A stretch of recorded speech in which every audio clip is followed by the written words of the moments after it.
Halo, Assalamualaikum warahmatullahi wabarakatuh. Kami dari kelompok 1 akan menjelaskan hasil diskusi kami yang materinya mengenai konsep akad kontraksional syariah dalam e-commerce atau jual beli secara online ya. Lanjut aja langsung ke materinya. E-commerce dan dasar hukumnya nih. E-commerce sebagai salah satu dampak dari perkembangan teknologi ini memberikan banyak implikasi ya. Nah, implikasinya itu terjadi di beberapa sektor. Nah, salah satunya sektornya ini pada sektor hukum. Mengenai peraturan masalah ini di e-commerce Indonesia ini belum ada aturan secara khusus yang mengatur mengenai masalah tersebut. Pengaturan mengenai e-commerce ini masih menggunakan aturan dalam buku 3 KUHP Perdata, khususnya pengaturan mengenai masalah perjanjian ya yang terjadi dalam e-commerce. Perjanjian yang terjadi dalam e-commerce ini terjadi antara dua belah pihak nih teman-teman. Yang salah satu pihaknya itu berjanji kepada pihak lainnya untuk melakukan sesuatu hal ya. Hal ini sesuai dengan pasal 1313 KUHP Perdata, yang mana disebutkan dalam bunyinya yaitu suatu perjanjian adalah suatu perbuatan dengan mana satu orang atau lebih mengingatkan dirinya terhadap satu orang atau lebih. Perjanjian yang terjadi dalam e-commerce ini dapat dikenalkan pasal 1313 KUHP Perdata sebagai pengaturannya.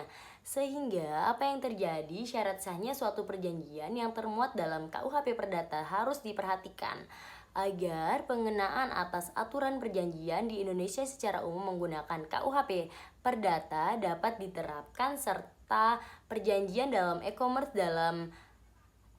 dapat diakui keabsahannya, di mana syarat sahnya itu suatu perjanjian yang tercantum pada pasal 1320 KUHP Perdata. Pandangan dalam fikih menurut Nasrun Harun dalam fikih muamalah mengatakan landasan syariah tentang e-commerce dijelaskan sebagai berikut. Al-Quran Surat An-Nisa ayat 29. Hai orang-orang yang beriman, janganlah kamu saling memakan harta sesamamu dengan jalan yang batil, kecuali dengan jalan perniagaan yang berlaku dengan suka sama suka di antara kamu.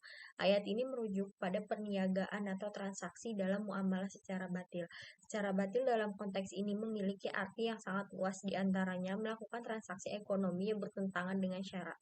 Seperti halnya bertransaksi berbasis riba atau bunga, transaksi yang bersifat spekulatif, maisir atau judi, ataupun transaksi yang mengandung unsur goror atau penipuan.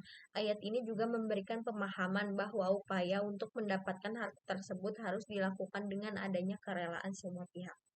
Lalu pandangan ulama, ijma ulama telah sepakat bahwa jual beli diperbolehkan dengan alasan bahwa manusia tidak akan mampu mencukupi kebutuhan dirinya tanpa bantuan orang lain.